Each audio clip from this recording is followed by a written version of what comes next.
E, normalmente, quando há um conflito dessa natureza, como esse que tem havido não é nem entre Israel e a Palestina, porque não existe uma nação propriamente a Palestina organizada, né? Assim, existe um povo palestino entre Israel e um grupo chamado Hamas, né? Que é um grupo terrorista islâmico, e ele não representa todos os palestinos, né? Então não há um conflito necessariamente entre Israel e a Palestina, mas entre Israel e Hamas. Então algo importante na hora de definir o assunto, porque existe sim algumas nações palestinas, por exemplo a Jordânia. A Jordânia é uma nação formada pela Palestina, por palestinos, quer dizer, né? Por pessoas que descendem dos palestinos. Há muita dúvida sobre a origem dos palestinos, né? A palavra palestino foi usada por Jerônimo, tradutor da Vulgata Latina, para traduzir a expressão hebraica filisteus, filistinos. Então, palestino é o mesmo povo que os filisteus. Vamos lembrar, por exemplo, que Golias era um filisteu, né? Mas não havia só ele. Havia pelo menos 5 cidades, até hoje existem essas 5 cidades, na conhecida faixa de Gaza, que era onde os filisteus estavam instaurados. Até hoje, esses filisteus são o povo palestino, né? Naquela época, eles adoravam outros deuses, hoje em dia eles são de maioria muçulmana, né? Se tornaram muçulmanos, os palestinos. Por serem muçulmanos, e também por causa desse conflito bem antigo, bem histórico, eles estão constantemente em guerra contra Israel. Mas aí a questão que se levanta, e esse é o tema da nossa reunião de doutrina hoje, normalmente quando se fala em conflito Israel-Palestina, há alguma promessa futura na Bíblia, né? Há na Bíblia alguma promessa futura para Israel como nação? A Bíblia tem alguma promessa futura para Israel como nação? É importante definir as coisas direito. Primeiro, a gente não quer definir se é impressionante a forma como Israel consegue se defender das outras nações. Deu para entender? Não é assim, é impressionante como Israel consegue se defender das outras nações. Não está sobre o nosso julgamento hoje aqui. A gente também não pretende tratar sobre se eu acho que Israel é ou não uma nação de um modo ou de outro. A pergunta é a seguinte, e aí eu vou gastar um tempo tentando definir bem a pergunta, para que vocês entendam a resposta que a gente vai dar. A pergunta é se há na Bíblia, em primeiro lugar isso, não é na história, não é no conflito, na origem do conflito, é se há na Bíblia alguma promessa futura para Israel, aí atenção, para Israel como nação. Ou seja, estou falando sobre judeus étnicos. A Bíblia, ela resta na Bíblia alguma promessa para judeus étnicos que de alguma forma não nos alcança. Deu para entender a questão, irmãos? A questão está clara? Se alguém tiver qualquer consideração sobre isso, pode falar. Sobre a definição da questão, eu acho que está claro, né? Aí eu gostaria de começar com a primeira pergunta, e essa eu vou fazer para vocês, eu quero a participação de vocês. Israel é povo de Deus? E aí, o que vocês me dizem? Deus veio para eles, mas eles não aceitaram. Porque como é que ele vai quebrar a aliança? Como é que o quê? Ele vai quebrar a palavra dele que ele não tinha feito a aliança com Israel? Então Deus fez aliança com o povo de Israel? É uma pergunta. Sei, só que ele fez aliança com Abraão. Com Abraão, certo. Mas Israel, veja a pergunta, é presente, certo? Vou fazer de outra forma a pergunta. A nação de Israel, que hoje é governada pelo primeiro-ministro israelense, Benjamin Netanyahu, que quer dizer filho de Natã. filho de Natan, Benjamim, Netanyahu, presente de Yahvé, filho de Natan. Ben-Natan é filho de Natan. Essa nação de Israel, que é governada pelo primeiro-ministro Netanyahu, é o povo de Deus?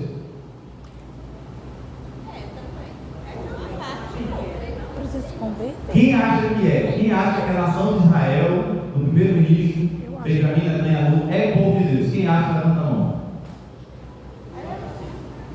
Quem não? Quem acha? Primeiro quem acha que é? Quem acha que é? Quem acha que é? Levanta a mão. Quem acha que a nação de Israel, governada pelo primeiro-ministro Benjamim Netanyahu, é povo de Deus? Quem acha? Levanta a mão. Quem acha que eles não são, levanta a mão. Não são. Não são povo de Deus. Não, povo de Deus. A pergunta é povo de Deus. Se a nação é cristã, se ela é católico ou cristão, por exemplo, precisa se converter. O Fábio está no cerne da questão. Porque a grande questão, aí eu vou reformular a pergunta, e aí eu acho que o Fábio está com uma palavra que vai no caminho certo. Um judeu que não aceita Jesus como Salvador, que é o caso da maioria esmagadora de Israel como nação, adora o mesmo Deus que nós adoramos? Não, absolutamente não. João 14, verso 6 diz assim: Jesus falando, eu sou o caminho e a vida. Ninguém vem ao Pai senão por mim. Então essa parte é importante a gente deixar bem claro. Aquele país governado por Benjamim Netanyahu, formado por judeus, ele tem 3% de cristãos, incluindo católicos romanos, que a gente não considera cristãos verdadeiros. Se você for pegar protestantes, é menos de 1% daquele país é considerado protestante. Menos de 1% daquela população. O país é menor do que do tamanho do estado de Sergipe, que é o nosso menor estado, o tamanho do estado de Sergipe. Mesmo que você não nação pequena, você pegar um percentual pequeniníssimo daquela nação, se considera protestante. Olha que nem todo protestante que a gente acredita que é crente de fato, né? Alguns são falsos. Então, veja só, eu não posso considerá-los hoje como povo de Deus, certo?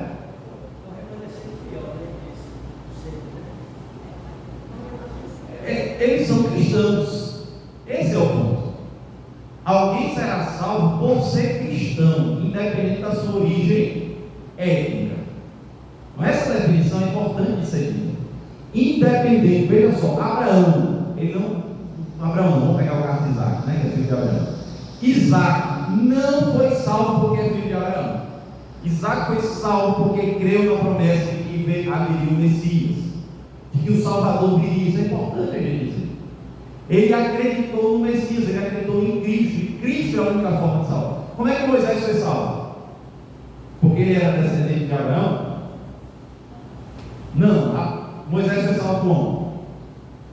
Porque ele acreditava no Messias, ele acreditava no Cristo que haveria de vir. A única diferença dos judeus no Antigo Testamento para nós, que somos de diversas etnias, no Novo Testamento, do modo como somos salvos, é porque nós cremos que Jesus veio. Eles acreditavam que Jesus viria, mas ambos acreditam em Jesus, e a única forma de ser salvo, ainda que eles não tivessem o nome de Jesus, eles acreditavam no Messias, no Cristo. Abra sua Bíblia comigo em Hebreus capítulo 11. Hebreus capítulo 11. Nós temos ali os heróis da fé do Antigo Testamento. São os heróis da fé do Antigo Testamento. Hebreus 11. Aí nós temos ali a descrição de todos aqueles que foram salvos, não porque eram judeus, não porque eram descendentes de Abraão, não era isso que lhes dava a salvação, mas pelo fato de que foram homens e mulheres de fé, e mais especificamente, fé no Messias. Aí muita gente pergunta, mas pastor, como é que Abraão, Isaac, Jacó, Moisés iam crer no Messias? Eles acreditavam na promessa de que o Messias viria. Essa promessa é muito antiga. Essa promessa foi dada a Adão e Eva. Essa promessa foi dada a O Messias está revelado em todo o Antigo Testamento. Desde o primeiro momento, o Antigo Testamento fala sobre a vida do Messias. Mas eu quero que você observe aí Hebreus 11, versículo 24 e 25. Vou ler para que fique bem claro. Pela fé, Moisés, quando já homem feito, recusou ser chamado filho da filha de Faraó, preferindo ser maltratado junto com o povo de Deus ao sofrer os prazeres transitórios do pecado. Por que ele fez isso? Verso 26. Porquanto considerou o opróbrio de Cristo por maiores riquezas do que os tesouros do Egito, porquanto contemplava o galardão. Por que Moisés foi um homem de fé? Porque ele olhava para Cristo. E essa é a única forma de ser salvo. Jesus é taxativo. Ninguém vem ao Pai senão por mim. O judeu que não se converte a Jesus Cristo vai para o inferno. Ele pode ser 1000 vezes descendente de Abraão. Se ele não se converter, se ele não aceitar Jesus Cristo como seu único e suficiente Salvador, ele vai para o inferno. E a gente precisa evangelizar o judeu. Não é porque ele tem alguma ascendência, mas é porque ele tem a Torá. O fato de carregar a Bíblia embaixo do braço para a salvação é a fé em Jesus, é o sacrifício de Cristo, é isso. Então, esse ponto é muito importante da gente trabalhar desde o primeiro momento. Defender qualquer coisa diferente disso é heresia. Imaginar que alguém pode ser salvo, porque alguém pode se tornar povo de Deus, que não seja através de Jesus, é heresia. Jesus é o único caminho, só os cristos. Reforma protestante. Lembra que a gente estava defendendo isso aqui? Então, a gente entende que os nossos filhos, eles também são parte da aliança do Senhor, mas isso não significa que eles não devem se converter. O fato de serem nossos filhos. A mesma coisa a gente deve pensar sobre os filhos de Abraão. São filhos de Abraão. Há alguma coisa que a gente vai considerar acerca deles aqui, mas esse é um ponto importante. Ok? Sobre a guerra de Israel contra o Hamas, algumas considerações importantes de ser ditas inicialmente. O ataque do Hamas foi um ato terrorista atingindo civis, em sua maioria, uma atitude covarde. Então, eu acho assim, independente de olhar para a nação de Israel como sendo ou não povo de Deus, posicionar contrário ao grupo terrorista Hamas é muito fácil. É um terrorista quando uma nação honesta, correta. Não há dúvida de como é que os cristãos devem se posicionar, não porque o judeu tem alguma promessa especial. Esse posicionamento aqui é independente de qualquer coisa dessa natureza. Israel está sendo vítima nessa situação. A nação merece o nosso apoio, jamais o nosso repúdio, por causa da forma como trata. E aqui a gente não está falando de palestinos, está falando de Hamas. Tem cristão dentro dos palestinos? Tem. Inclusive, vou dizer uma coisa para vocês aqui, vocês vão até estranho talvez. Tem mais cristão entre palestinos do que o Hamas. Tem mais povo de Deus entre palestinos do que judeus. Tem mais povo de Deus palestino do que povo de Deus que identifica etnicamente com Deus. O hospital que sofreu combatido, né, que disse que foi Israel disse que foi Hamas. Batista, né? Exatamente. Então, Escola Batista, exatamente. Então tem muito cristão palestino. A gente não é contra a Palestina, é loucura ser contra a Palestina. A questão é o Hamas. Do ponto de vista espiritual, isso é uma consideração do reverendo Agil, certo? Israel, essa nação que aí está, não é mais o povo de Deus. Jesus veio para o que era seu e os seus não receberam. João 1,11. Está escrito isso aí. Ele veio para o que era seu e os seus não o receberam. Então essa nação, por rejeitar o Messias, eles não são considerados povo de Deus. Não lembra da pergunta lá atrás? É mais ou menos a linha que Fábio traçou. E com relação à guerra, a nossa participação é essa. Oremos pelas vítimas da guerra. Os dois lados, a mãe, as esposas, chorando, perdendo seus filhos, marido, crianças chorando, perdendo os seus pais. Porém, a nossa exposição hoje, a nossa reunião de doutrina, é bem específica. E eu respondo, continuo a pergunta. Há na Bíblia alguma promessa futura para Israel como nação? Veja que há uma diferença entre dizer Israel ainda é povo de Deus e perguntar-se: há alguma promessa na Bíblia futura para Israel como nação? E aí eu digo que promessa é essa, uma promessa de conversão dos judeus. Eu deixei bem claro que eles não são crentes, eles não se relacionam com Deus verdadeiro, porque só tem que fazer isso através de Jesus. Mas a pergunta é: eles vão se converter? Haverá um grande avivamento dentre os judeus? O Evangelho será pregado entre aquela etnia? E há alguma profecia na Bíblia que seja especificamente sobre os judeus, sobre o povo judeu? Então é importante a gente dizer, meus irmãos, que essa questão ela está dentro do nosso estudo de doutrina, que fala sobre a segunda volta de Jesus. Desde a quinta retrasada que a gente está falando sobre isso, sobre a segunda vinda de Cristo. E dentro do estudo da teologia que fala sobre a segunda vinda de Cristo, existe um estudo dos sinais que precedem a segunda vinda de Jesus. Por exemplo, a gente falou que o sinal que precede a segunda vinda de Jesus é a evangelização de todas as nações, certo? E esse sinal está previsto em várias passagens. Mateus 24, verso 14, Jesus Cristo deixa muito claro: o Evangelho do Reino será pregado para todas as nações e então virá o fim. Um dos sinais que precedem a vinda de Cristo é o Evangelho sendo pregado a todas as nações. Eu tenho um sinal escatológico na pregação do Evangelho a todas as nações. Aqui inclui-se a nação de Israel, os judeus? Com certeza, estão dentro desse grupo aqui também. Agora, importante a gente dizer isso aqui: isso não é só enviar um missionário a cada nação, tampouco é pregar a cada um de cada nação do mundo, né? Nem é assim, um missionário só em cada nação, nem que todas as pessoas da nação ouçam o Evangelho, mas que seja pregado de modo que o Evangelho provoque uma decisão da nação.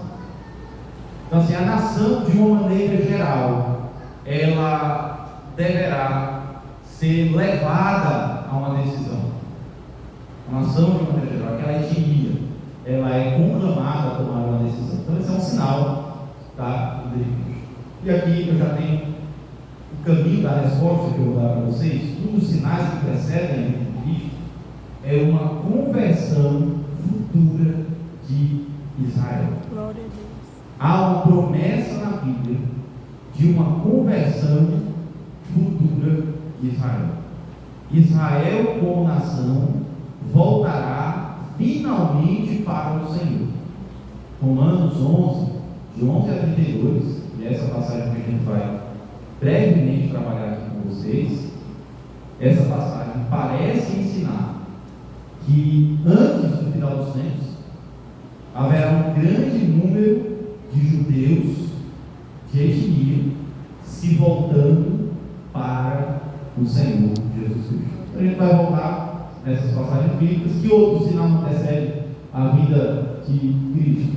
O anticristo será morto, né? O anticristo virá e será morto pelo sopro do Senhor na sua volta, né? Jesus Cristo vai voltar e vai soprar, e só isso vai ser suficiente para matar o anticristo.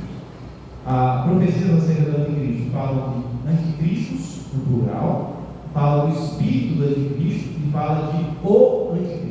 Esse o anticristo, ele virá exatamente antes da vida de Jesus e ele será destruído pelo próprio Jesus na sua vida.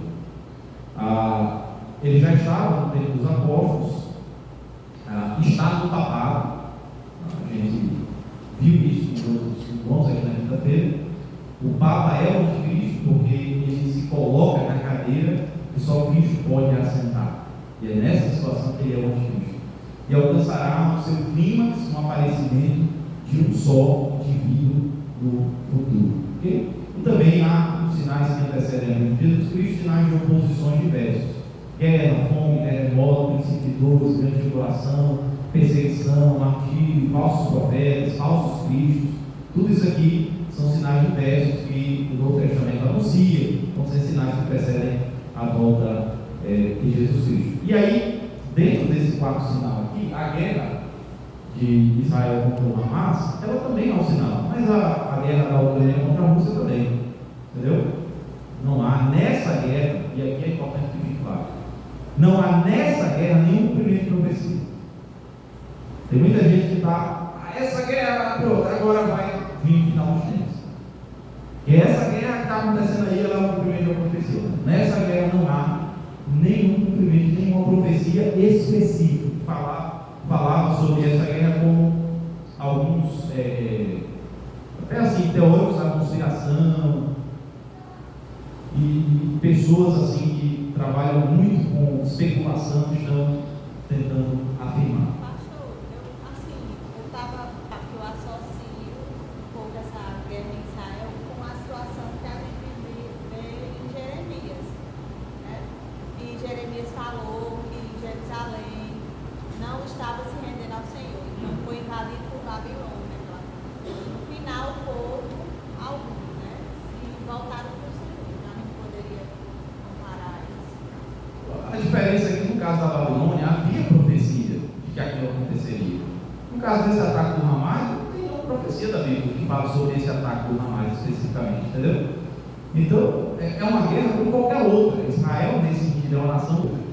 O Hamas é um grupo terrorista como qualquer outro, como se ataca na Líbia, ataca Afeganistão, por exemplo. Ano retrasado, vários cristãos precisaram fugir do Afeganistão. Não havia uma profecia sobre esse ataque do Talibã no Afeganistão. Não tem uma profecia desse ataque.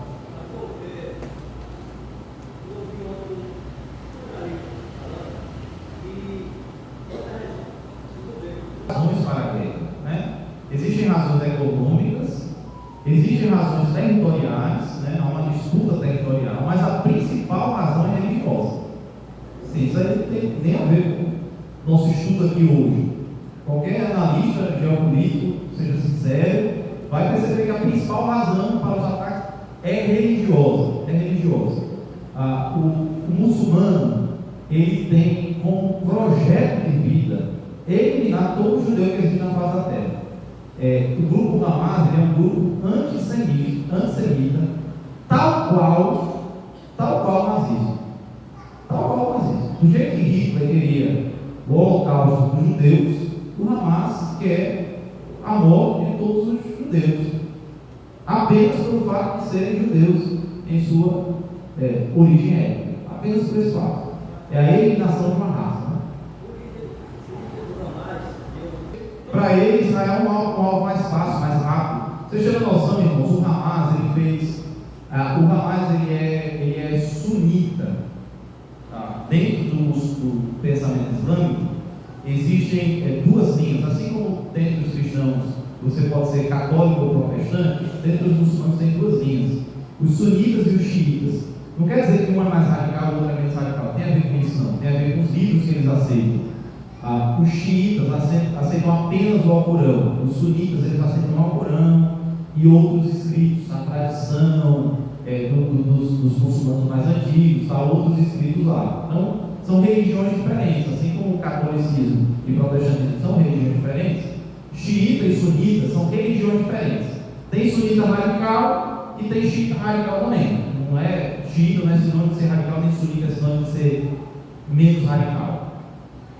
O Hamas é sunita, veja só, é extremamente radical e é sunita. O Hezbollah é xiita, e o Hezbollah está unido com o Hamas para matar Israel, entendeu? É tipo católico se unindo a protestante para eliminar alguma outra coisa ali. Então, é algo dessa natureza. Eles unem religiões diferentes, segmentos diferentes dentro do islamismo para matar os outros. Só em termos de análise geopolítica, a gente não vai entrar tanto nessa, porque não é o nosso alvo, mas não há dúvida de que o Hamas está agindo injustamente, desumanamente, mata crianças e etc. Irmão Deus. Né? Pronto. Mas aí a pergunta permanece. A questão não é quem é Hamas, quem é Hezbollah. Há na Bíblia alguma promessa futura para Israel como nação? Aí agora eu vou mudar a pergunta. Olha a pergunta como é. Eu não estou perguntando se Israel é no presente povo de Deus. Estou perguntando se Israel é povo escolhido de Deus. Quando eu falo povo escolhido de Deus, eu estou pensando na eleição, na predestinação. Ou seja, há algum decreto de Deus que fez com que ele predestinasse Israel enquanto nação. Entendeu? Há alguma predestinação para que Israel Israel se converta, como é que eu sei, pastor, se há alguma predestinação para que Israel se converta? Se tem uma promessa de conversão de Israel, porque tem uma predestinação de Israel. Entendeu? E aí, pessoal, é diferente ser crente de ser predestinado. Todo crente verdadeiro, ele é um predestinado. Mas nem todo predestinado já é crente. Certo? Nem todo predestinado já é crente. A pessoa pode ser um predestinado e ainda não se converteu, mas vai. Deu para entender? Então, ser uma nação eleita, ser um povo escolhido, é diferente de já ser povo no sentido de ser crente, de já ter aceitado o Senhor Jesus Cristo. Então, essa é a pergunta. Alguém pode responder sim, no sentido de dizer assim: não que Israel hoje é povo escolhido de Deus, mas no sentido de que Deus tem os seus eleitos entre os judeus e haverá conversões futuras entre os judeus, antes da vinda de Jesus. Antes da vinda de Jesus haverá conversão de judeus. A Bíblia diz que Deus vai abençoar Abraão, Isaac, Jacó. E ele diz que todas as famílias da terra seriam abençoadas através de Abraão. De Abraão. Eu acho que essa promessa aí, nação de Israel, está inclusa aí, sabe? Em todas as famílias da terra. Vamos lá, vamos prosseguir devagar. Vai ter resposta fácil.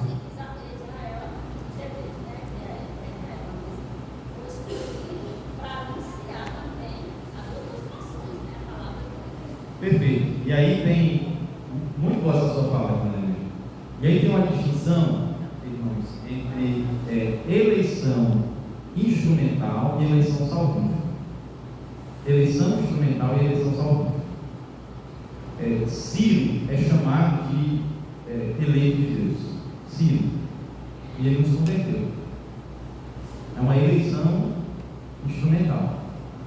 Ele foi visto como escolhido para um fim específico e não para ser salvo. Entendeu?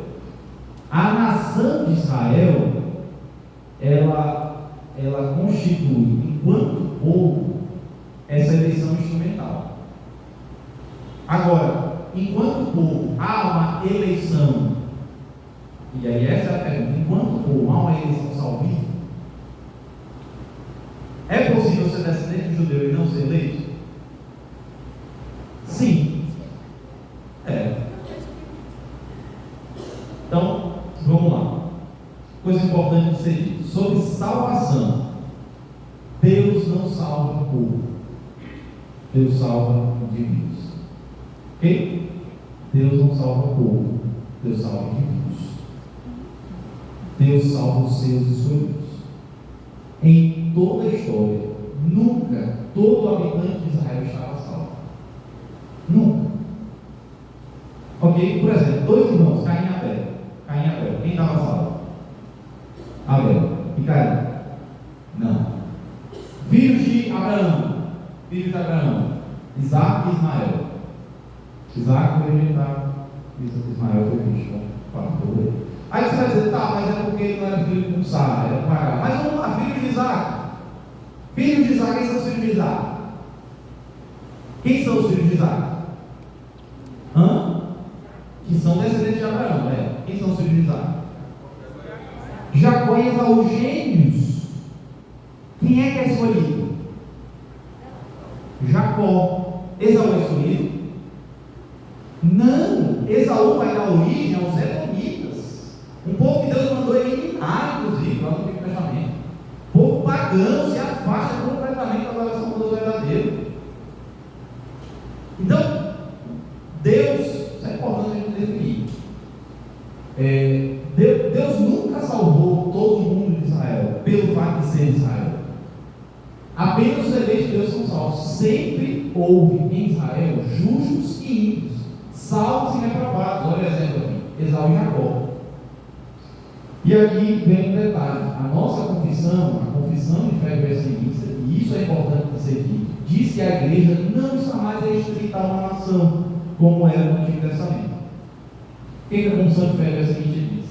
A igreja visível, que também é católica ou universal, sobre o Evangelho, não sendo restrita a uma nação como antes sobre a lei, consta de todos aqueles que pelo mundo inteiro professam a verdadeira religião, juntamente com seus filhos, e é o reino do Senhor Jesus, a casa e família de Deus, fora da qual não há possibilidade ordinária de salvação. Fora da igreja não há salvação, viu?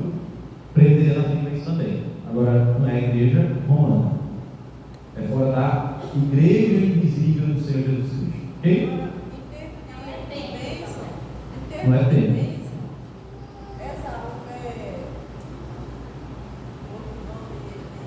Jacó? Ismael. Sim. Deus abençoou. Deus abençoou, exatamente. Agora não quer dizer que ele foi salvo. Faria dele também uma nação. Exato, e se tornou. 12 filhos, 12 príncipes.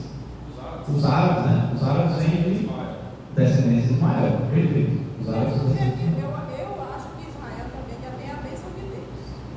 A nação. Veja só, podem dizer isso aqui. A igreja visível não está restrita a uma nação como antes, mas consta de todos aqueles que professam a religião verdadeira. Okay? Isso aí eu sei. Tem que ser escolhido, seja o que for. Né? Mas eu estou falando assim, em termos de bênção. Entendeu? Já Sim. devido ao antepassado deles, né? Eles foram descendentes. Exato. Entendeu? A gente vai chegar lá. Terceira, quarta, quinta, sexta, Aí tem que orar por Israel. Também. Por que a Bíblia diz orar por Israel? Ok, veja só. Quando o Antigo Testamento fala orai por Israel, por exemplo, Salmo 122, orai pela paz de Jerusalém. A gente não entende que aquilo ali aplica-se à nação de Israel hoje, não. Aplica-se à igreja. Porque no Antigo Testamento, Israel confundia essa igreja. A promessa que eu acredito que faz referência aos judeus é outra coisa, não é Salmo 122, não é esse Salmo não. Dele. Era sobre a de Ismael. Ismael, por ser descendente de Sem, ele não seria semita também. De fato. Aí os árabes, eles. É porque eles se identificam muito mais pelo fato de serem muçulmanos do que pelo fato de serem árabes. Para eles, o vínculo religioso de ser muçulmano é mais forte do que o vínculo religioso de ser árabe. Entendeu? Eles reverenciam Abraão, mas o problema deles é os judeus. Tem mundo da região lá, existe a separação tanto do muçulmano quanto do árabe. Apesar da religião ser a mesma, mas etnicamente eles se identificam separadamente. Isso. Por exemplo, Palestina é diferente de árabe. Eles são muçulmanos, acreditam em Maomé, no sagrado, no sagrado Corão. Eles seguem tudo isso. Só que estilo de vida, algumas coisas são separadas. Eles se separaram como muçulmanos e árabes. Mas todos eles, basicamente, os árabes em si, eles são descendentes diretos de.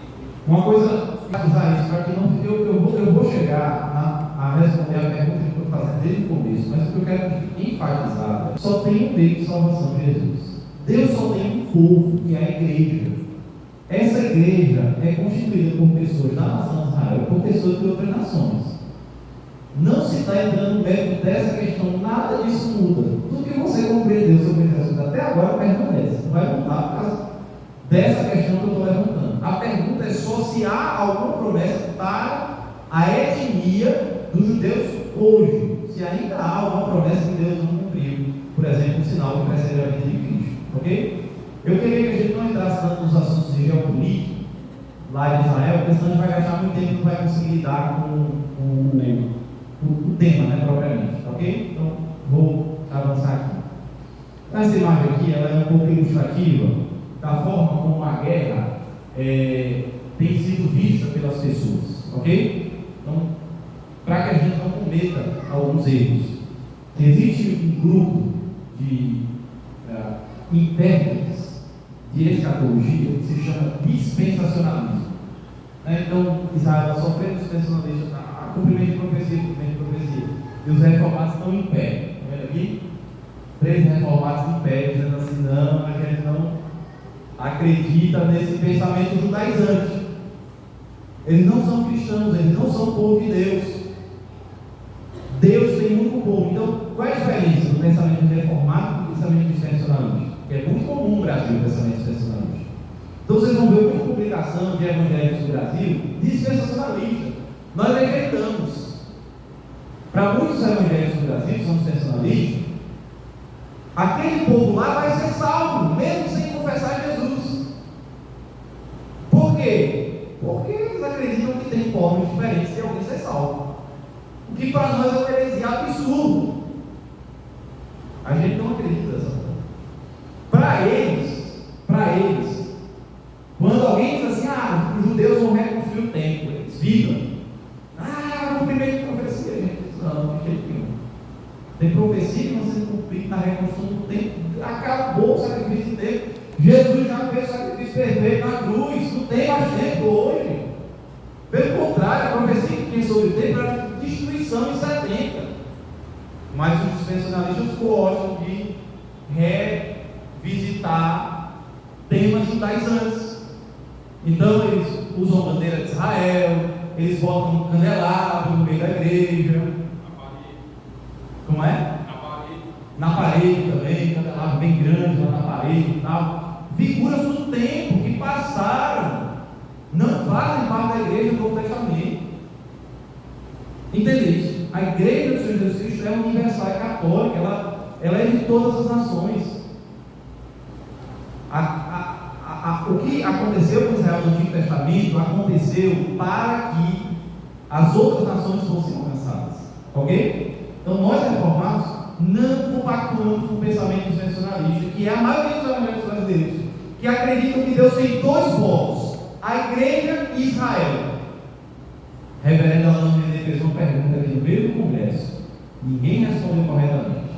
Se sabia a resposta, ninguém respondeu. Quando foi que a igreja do Senhor Jesus Cristo começou? Aí disseram Pentecostes. Que absurdo. Que absurdo. E ele ainda disse assim, fazer a pergunta assim: vocês são a igreja presbiteriana, vai saber responder. Aí respondeu Pentecostes. Nasceu Pentecostes. Mas não nasceu no Pentecostes. Aí foi visitante, né? Foi visitante. Não nasceu no Pentecostes. A igreja nasceu em Adão, com a promessa de Deus para Adão. Depois alcançou Noé e alcançou de uma maneira específica Abraão e os seus descendentes. Ok? Então a igreja ela existe desde o Gênesis. Igreja existe desde o Gênesis. Ela recebe uma nova administração, uma nova forma de ver as coisas, de ministrar o sacramento, adorar a Deus, mas é a igreja cristã. Não? Ok, então está bem estabelecido, né, essa questão? Não, mas a promessa vai Israel. E aí? E a promessa, né? Então assim, eu estou tarefas para a gente chegar nisso aqui, tá bom? A gente vai abrir essas passagens agora, eu tenho todos abertos para a gente ver mais rapidamente, tá bom? A questão do dispensacionalista crê nessa questão da importância de Israel para o cumprimento da vida de Cristo, né? Como a maioria dos dispensacionalistas que são pré-tribulacionistas, pré-milenistas, e ele acredita nas 70 semanas, como mudança de semana, metade da semana seria a bonança, né? Que o anticristo vir, que o anticristo ele vai restaurar o templo, enganando o povo de Israel, enganando a nação. Quando ele sacrificar no templo, que será um animais puros para o sacrifício, aí começará a guerra e Cristo virá para salvar a nação de Israel. Então o pensamento da grande maioria das igrejas do Brasil, sendo a dispensacionalista, sejam as dispensacionalistas históricos ou dispensacionalistas progressistas, é o mesmo pensamento. Diferem algumas coisas, mas o idealismo do pensamento é. E os reformados divergem disso aí. Para nós, apenas o caminho de salvação, apenas uma única igreja, no Antigo e no Novo Testamento. E tudo aquilo do Antigo Testamento que não foi expressamente revogado permanece hoje. O dispensacionalismo é o contrário. Todo o Antigo Testamento foi revogado, isso é dispensacionalismo. Tudo, a menos que tenha sido reafirmado, ou seja, foi revogado. É por isso que muitos dispensacionalistas não têm problema com a prática dos Gideões de entregar apenas o Novo Testamento. Porque o Antigo para eles é só uma questão didática. Só assim, para a gente saber da história. Mas não é válido. Não é. É tanto que eles falam separação, né? Ou você vive na lei ou você vive Na graça. Para eles, o Antigo Testamento, a salvação era pela lei e tal. Então é uma visão diferente, equivocada. Porém, cortar todas as arestas, vamos falar da promessa futura. Então, ao meu ver, irmãos, e aqui eu estou colocando a minha posição e a posição de boa parte dos presbiterianos e dos reformados, mas não é uma posição unânime, ainda mais hoje, não é uma posição unânime. Mas ao meu ver é a posição da Confissão de Fé de Westminster e dos nossos catecismos. É por isso que eu não tenho dificuldade de ensinar como sendo a posição da nossa igreja, da Igreja Presbiteriana do Brasil. Então, ao meu ver, um dos sinais que antecede a segunda vinda de Jesus é a conversão futura de Israel. Israel, como nação, voltará finalmente para o Senhor.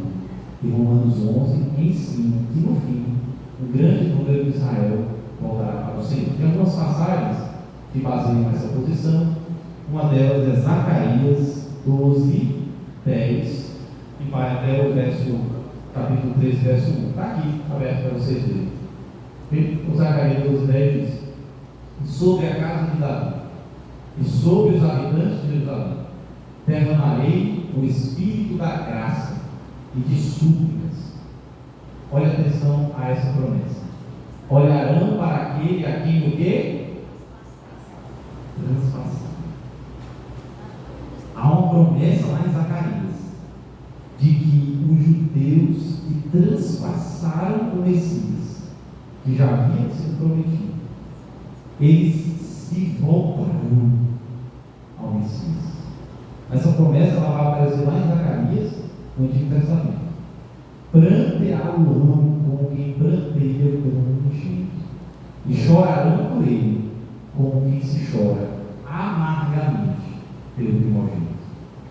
Então, todo histórico de rejeição, o que Zacarias está nos dizendo?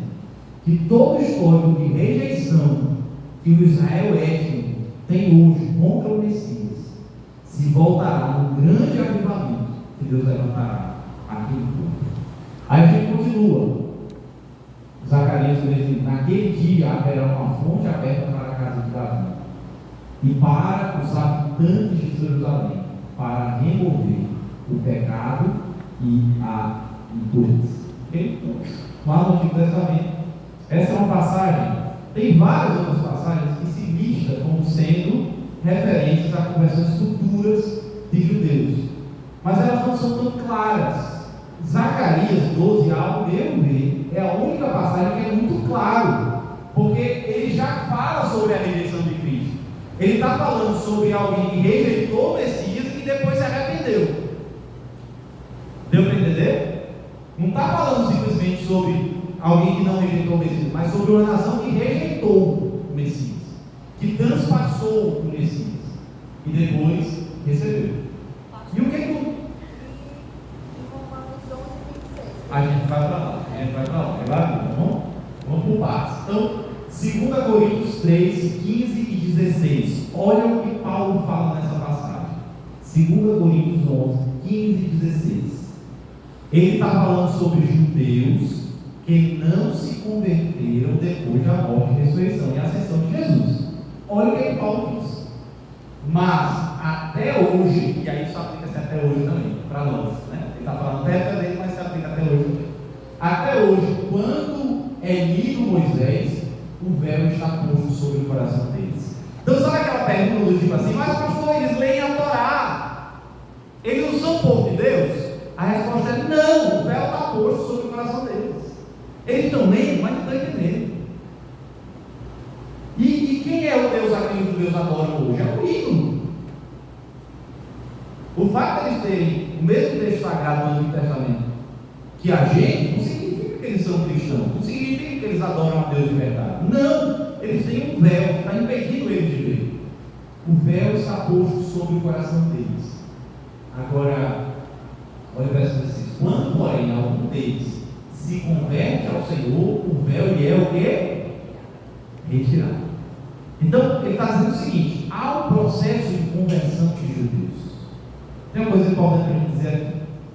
Ao longo de toda a história, desde os primeiros séculos até hoje, existem muitas conversões em massa de judeus. Houve um período em que muitos judeus se converteram e eles ficaram conhecidos como cristãos novos. Cristãos novos. Eles se gentilizaram, ou seja, eles perderam as práticas judaicas. Várias pessoas que hoje se identificam como brasileiras são descendentes de judeus que se converteram à fé cristã e se tornaram cristãos novos. Alguém já me disse que com essa barba eu pareço ou um muçulmano ou um judeu. Varia. Tem gente que diz que se eu deixar crescer isso aqui, essa ponta da barba fica mais judeu, mas também, se não cuidar muito direito da saúde, da aparência, fica mais parecido com um muçulmano mesmo, e não pode nem carregar uma mochila que já parece ser um homem bom. Mas a questão, no aeroporto tem que ter cuidado. Mas a questão é a seguinte: é que eu tenho no meu sobrenome o sobrenome Pereira. E a história conta que pessoas que têm o sobrenome de árvore ou de animal são descendentes de judeus que se tornaram cristãos. Oliveira, Pereira, coelho, carneiro, bezerra, tudo quanto é animal e árvore. Essa foi a forma como eles usaram para fugir da perseguição aos judeus e continuar se identificando em termos de famílias nos reinos da Espanha e de Portugal, e consequentemente vieram ao Brasil e outras nações. Por que eles faziam isso, pastor? Porque lá na Espanha e em Portugal eles foram duramente perseguidos por causa do catolicismo romano. Lembra que eu falei de Hitler? A ideia que Hitler tinha de perseguir os judeus não surgiu com Hitler, já existia desde a Idade Média e era muito fortemente representada entre os católicos romanos. A ideia deles era o seguinte: os judeus mataram Jesus. Por que as ideias de Hitler se tornaram tão populares, inclusive dentro dos cristãos? Porque eles defendiam isso: os judeus mataram Jesus. Defendiam isso: os judeus mataram Jesus.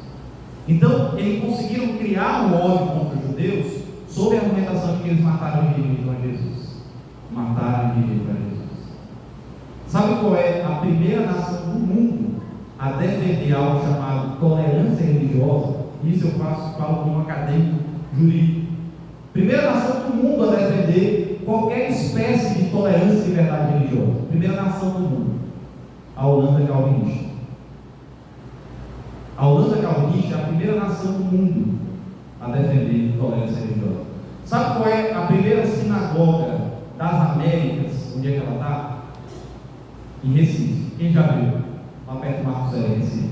Primeira sinagoga das Américas. Está lá. Sabe de quando que é essa sinagoga?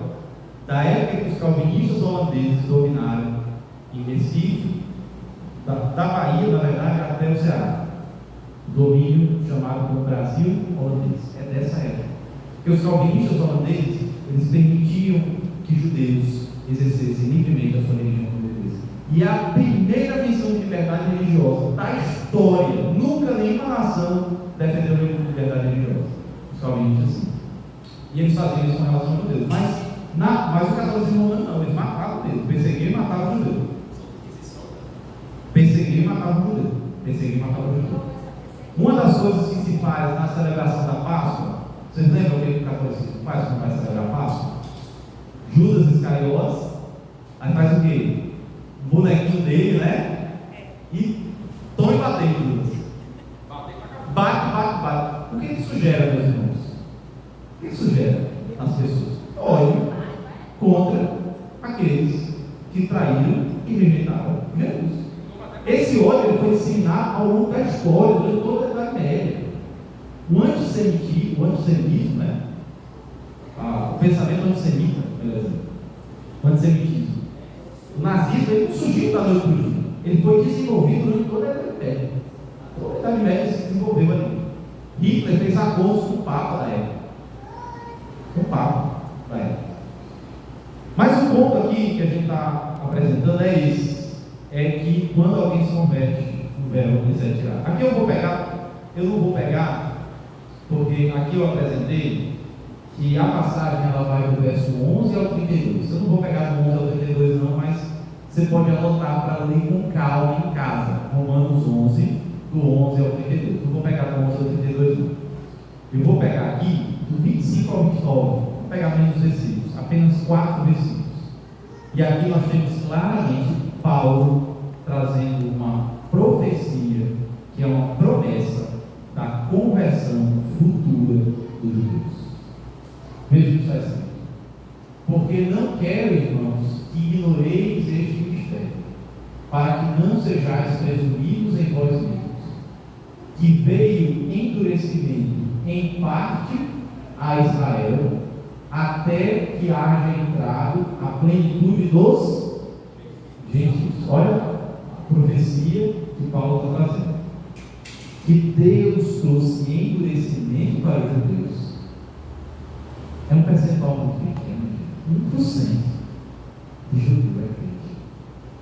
Só pode ter um endurecimento no coração. Não pode ser uma coisa. Você quer comparar qualquer outra nação, tanto que ele já ouviu falar do Evangelho, é um percentual muito baixo. Todas as outras nações se convertem, só os judeus que não se convertem. A gente insiste, e as pessoas não se convertem. Prega, Paulo dava a vida por eles e eles não se convertiam. E aí Paulo vai dizer assim: tem uma razão. Deus tem uma promessa futura para eles. E olha a promessa de Deus: veio endurecimento em parte a Israel, até que haja entrado a plenitude dos gentios. E o verso 26 diz assim: e assim todo o Israel será salvo. Depois de ser completado, o tempo dos gentios, Deus moverá um grande avivamento entre os judeus. E esse será um dos sinais que precederão a vinda de Cristo. Como está escrito: virá de Sião o libertador, e ele apartará de Jacó as impiedades. Aí ele diz ao verso 27: esta é a minha aliança com eles quando eu tirar os seus pecados. Aí olha o que o verso 28 e 29 diz. Preste atenção no 28 e 29. Quanto ao Evangelho, são eles o quê? Inimigos por vossa causa. A causa de quem? Por causa dos gentios, por causa de Roma. Ele está escrevendo aos romanos. Eles são inimigos do Evangelho. Porém, quanto à eleição, eles são amados por causa dos patriarcas. Aí o verso 29: porque os dons e a vocação de Deus são irrevogáveis. Deus ainda tem um plano, Deus ainda tem promessas para Israel enquanto nação. Eles vão se converter a Jesus. Jamais será exterminado porque a gente tem vontade. Eles vão se converter a Jesus. Ok? Então, veja só. Mas pastor, o senhor está falando que tem reformado que acredita, tem reformado que não acredita? Tem. Tenta ali. Não tem como. Isso não se conseguia com aliança. Isso não conseguia com o fato de que Deus tem apenas um povo. Vocês estão entendendo que isso não necessariamente está em contradição com tudo que a gente falou anteriormente? Não está em contradição. A gente está dizendo que hoje eles são povo de Deus. A gente não está dizendo que Deus tem dois povos. A gente está dizendo que o único povo de Deus, que é a igreja, é formado de gente de todas as nações. Mas a questão nossa é apenas o seguinte: aqui nós temos uma promessa, uma profecia de que aquela etnia em particular, ela vai se converter, vai se curvar perante Israel. Porém, a gente não pode afirmar categoricamente. Ao meu ver, o grande erro do sensacionalismo está a partir do fato assim, que tem esse texto bíblico, tem um texto, aí pronto, eles constroem o mundo inteiro. Não, está vendo o Hamas? Está atacando casos. Está vendo isso aqui? Aí começa a pegar notícias e tentar dar significados que a Bíblia não é clara. Por exemplo, vou dar um exemplo para vocês. E se o Hamas se juntar com o Hezbollah, a Arábia Saudita, o Talibã do Afeganistão, aquele povo se juntar tudinho, a Rússia, e destruir e deixar de existir a nação de Israel? Essa promessa falhou, caso isso? Não, passaram 2000 anos de história sem nação de Israel. Sem nação no sentido de um território, de um ajuntamento. continua existindo a etnia de judeus.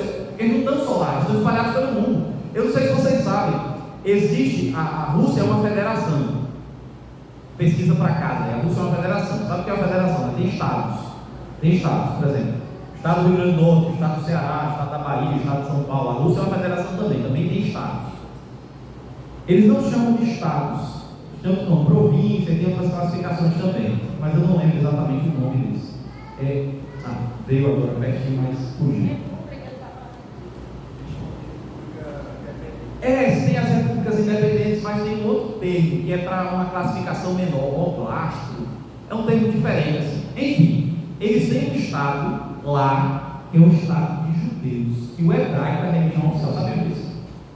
Só de judeu que mora isolado na Rússia, lá perto da Coreia do Norte, no outro extremo da Rússia, não é na Europa, lá perto da Coreia do Norte. Depois de uma pesquisada nisso aí, é massa, quando eu descobri isso aí, tem escola de ensino hebraico só de judeu. Tem comunidade de judeus em São Paulo, tem comunidade de judeus nos Estados Unidos. Então eles não estão só em Israel, deu para entender? Eles não estão só ali na Palestina, naquela região ali. Então mesmo que aquele povo todo de onde morra, não necessariamente isso aqui está sendo cancelado. Vamos lá, está entendendo?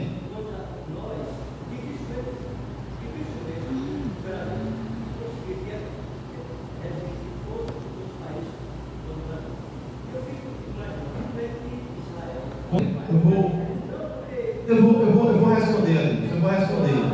É impressionante, veja só. Deixa eu responder objetivamente por causa do tempo. É impressionante que eles consigam se defender. Porém, isso tem a ver com a minha experiência, tem a ver com o que eu acho. E aí o ponto é, não dá para construir teologia a partir de eu acho que é impressionante, eu acho que é impressionante, entendeu? É tipo assim, essa consideração, que é uma consideração particular, ela, se não está nas escrituras, ela não pode servir de fundamento para a gente. O grande problema do dispensacionalismo é justamente esse, é ficar olhando para o noticiário, ficar olhando para a história e ficar moldando a sua doutrina de acordo com a história. Porque o ponto é o seguinte, até do ano 70 depois de Cristo, até 1948, não tinha Estado de Israel. E aí? Não é impressionante. Pelo contrário, ele sofreu só. Mas a história, pastor, é linda. Como foi que foi formado isso? Não, é impressionante. Veja só. Eu não estou dizendo que não seja impressionante. Eu estou dizendo o seguinte: a história não pode ser usada como fonte de doutrina. A única fonte de doutrina para nós é a Escritura. História não é fonte de doutrina. Olhando a história, porque eu posso estar equivocado na minha leitura da história. A história pode mudar. Aquele povo pode se destruir. Eu não tenho nenhuma garantia de que aquele povo vai permanecer, entendeu? E aí, se eu me firmo na história, na hora que a história muda, aí quebra minhas pernas. Que eu defendi que eles não vão perder. Aí eles perdem a guerra, ó. Aí pronto, eu perdi toda a minha argumentação teológica, porque eu me firmei no que eu achava. Agora, se eu me firmo nas escrituras, aí não. Deu para entender? Ok? Então, eu entendo que é impressionante, eu concordo, eu acho extraordinário, é impressionante, chama muito a nossa atenção, mas não dá para se firmar nisso. Isso não pode ser fundamento de crente. Fundamento de crente é Bíblia. Fundamento de crente é profecia. Certo? Isso é importante ser dito. Porque do jeito que eles têm as coisas impressionantes deles, os muçulmanos têm as coisas impressionantes dos muçulmanos também. E a gente não vai virar muçulmano porque é impressionante a forma como eles prosperam. Tem muito mais prosperidade entre muçulmano do que entre judeu. Tem muito mais milionários entre muçulmano do que milionários entre judeu. Eu vou dizer que os muçulmanos são abençoados pelo fato que eles estão prosperando.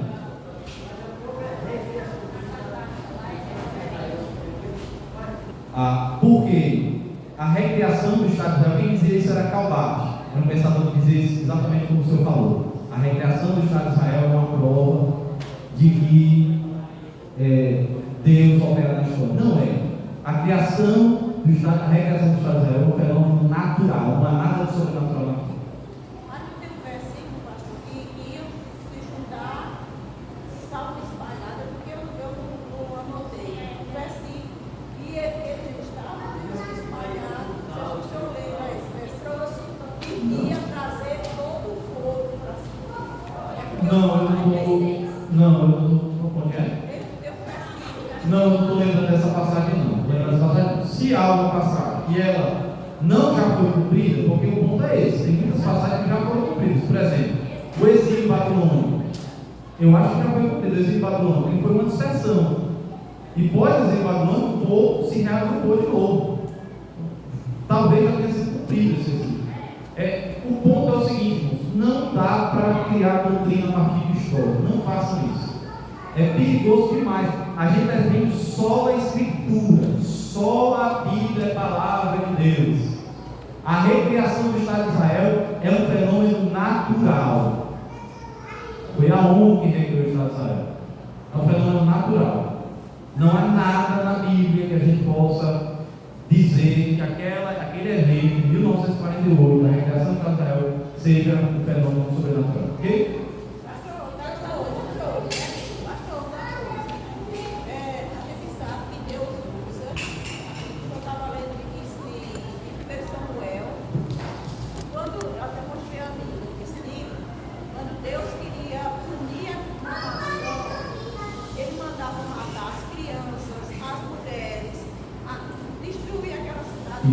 Até os animais. Exato. Então, quando ele queria, porque estava sendo desobediente, ele comia aquela nação de uma forma terrível. Perfeito, concordo. Então, eu digo assim, meus pensamentos, Deus usa aquele rapaz Para punir Israel. para punir Israel. E Deus usa um monte de político também para punir o Brasil. E nem por isso o que acontece de mal no Brasil está previsto nas Escrituras, entendeu? Então assim, a gente tem que diferenciar o seguinte.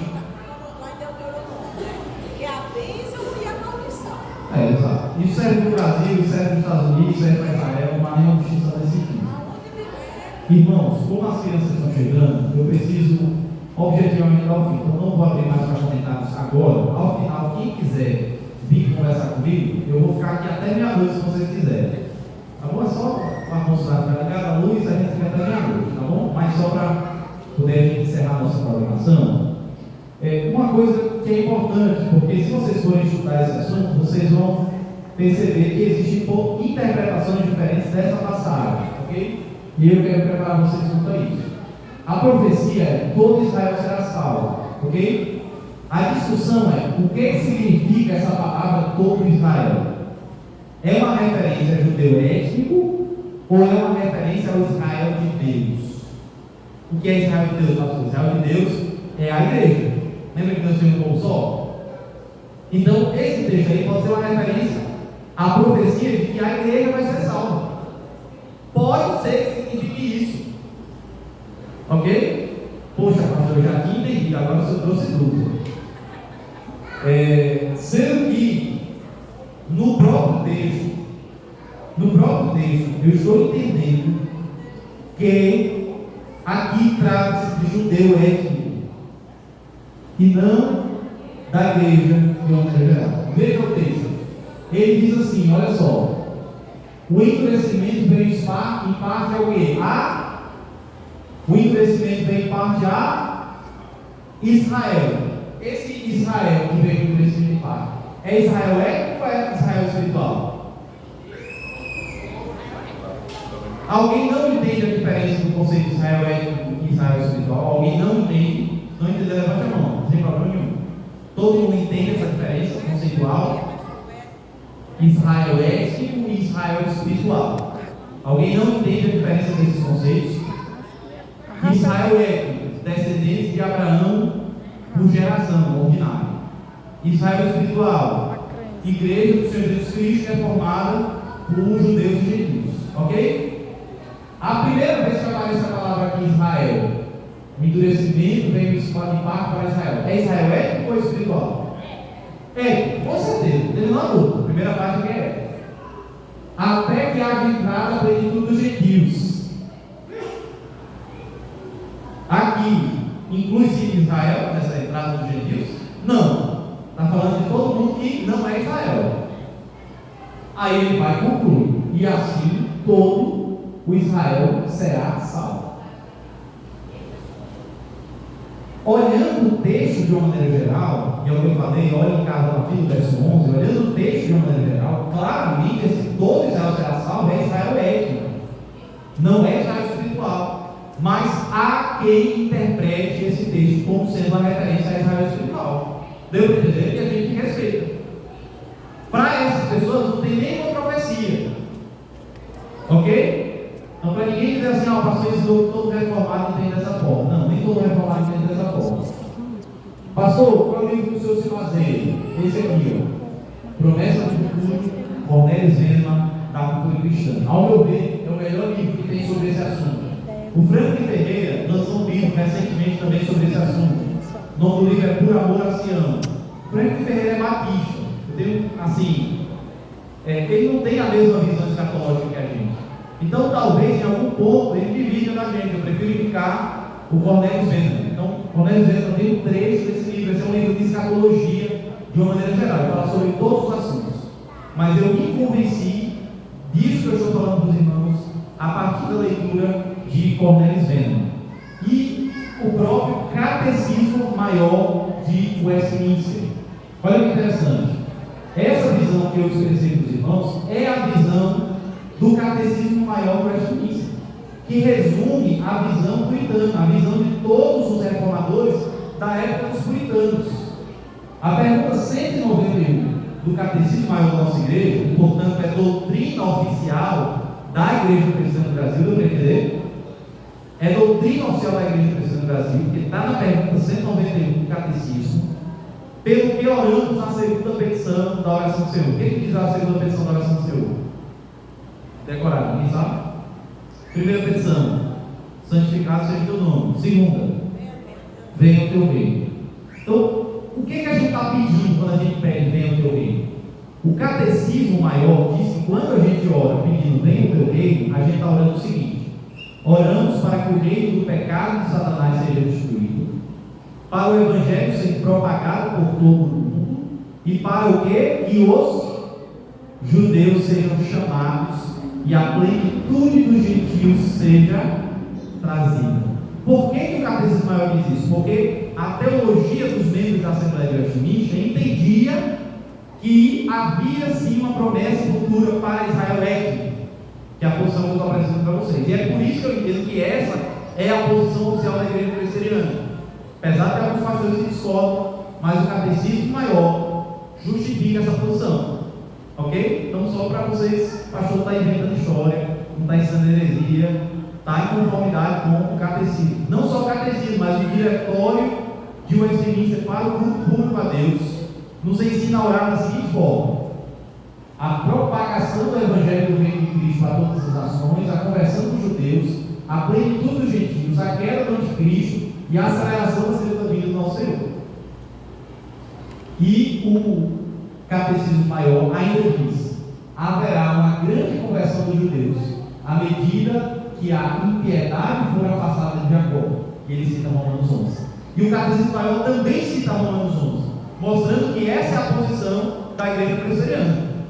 O Catecismo cita Romanos 11. Então a interpretação de Romanos 11 como sendo Israel espiritual é uma posição não confessional. Deu para entender? A posição confessional do Catecismo é que Romanos 11 é judeu étnico, se refere a judeu étnico. Isso faz parte do programa de Deus. E eu vou terminar com isso aqui, nosso horário já está bem avançado, tá bom?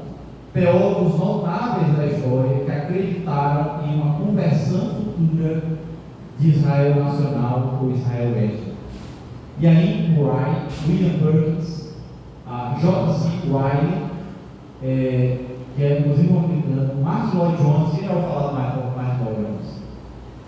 Um grande pregador gaulês. Jonathan Edwards, do livro Pecadores, Alunos do Deus Irado, acreditava dessa mesma forma. Charles Spurgeon, o Batista, Charles Haddon Spurgeon. João Calvino, acreditava dessa forma. Charles Hodge, John Wright, R.C. Sproul. Quem já ouviu falar do R.C. Sproul? Acredita dessa forma também. Bíblia de Estudos da Reforma, Bíblia de Estudos de Genebra, acredita dessa forma, porque a Bíblia de Estudos de Genebra ela é editada pelo R.C. Sproul. A Bíblia diz que usar a reforma é editada pelo John Wick. Ambas são da cultura cristã. Se você já percebeu, são livros de estudo diferentes. Marvel Wayne, que é um puritano presbiteriano, Joe Gil, Matthew Paul, Charles Hodge, John Newton. John Newton é o escritor do Amazing Grace. Conhece o hino Amazing Grace? É do John Newton. James Boyce, um terceiro americano conhecido. John Owen, um grande puritano congregacional. Gerardo Voss, enfim, a lista é impressionante. Quais são os brasileiros pregadores brasileiros? Brasileiros, o Alain Nenê, estava aqui. O Frank Ferreira.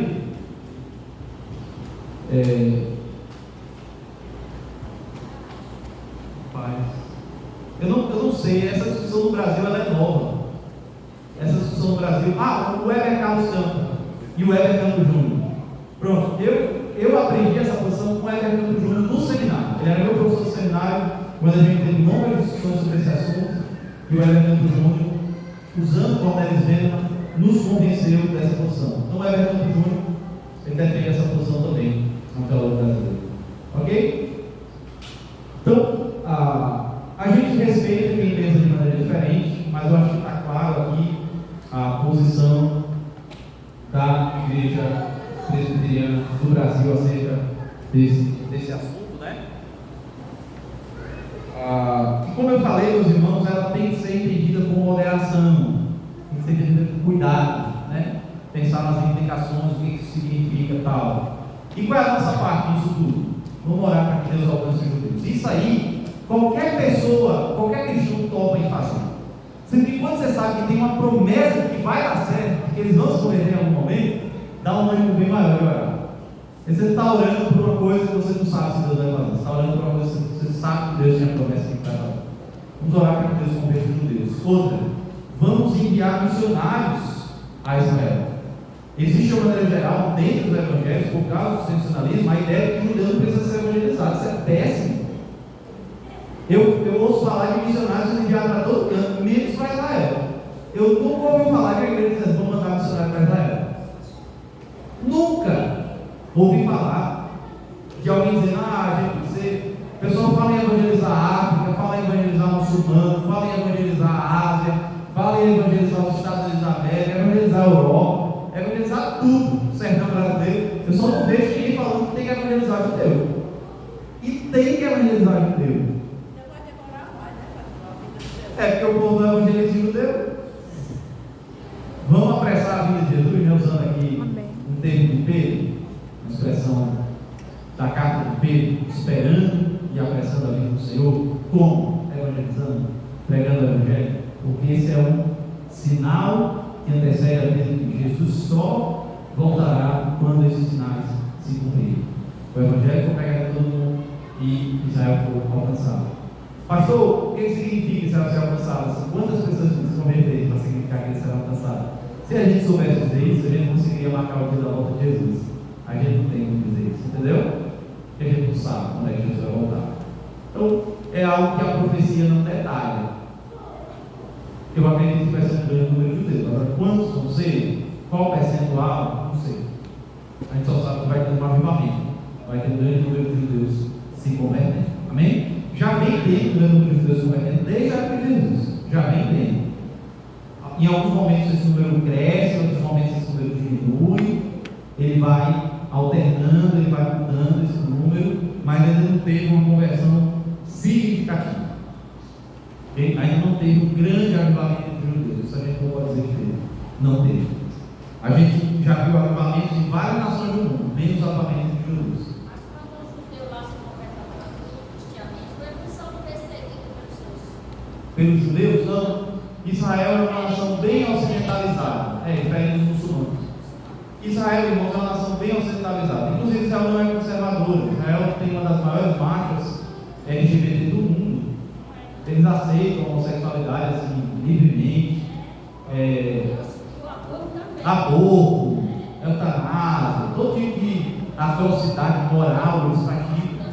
Então a gente não tem nenhum apreço por Israel na condição que eles estão, pelo contrário, estão perdidos. É por isso que a gente tem que orar por eles. Não é orar porque a gente prefere eles do que os palestinos. A gente ora por ambos, mas é porque eles têm profecias específicas sobre eles, ok? Pastor, Salmo 122, fala para orar pela paz de Jerusalém. É sobre essa guerra agora? De Hamas? Eu acho que não tem nada a ver com isso. A gente não tem nenhuma afirmação de que aquilo ali é judeu, pelo contrário. Eu acho que há muito mais elementos para afirmar que são profecias sobre a igreja do que sobre Israel. Okay? Vamos colocar em pé? Vamos orar?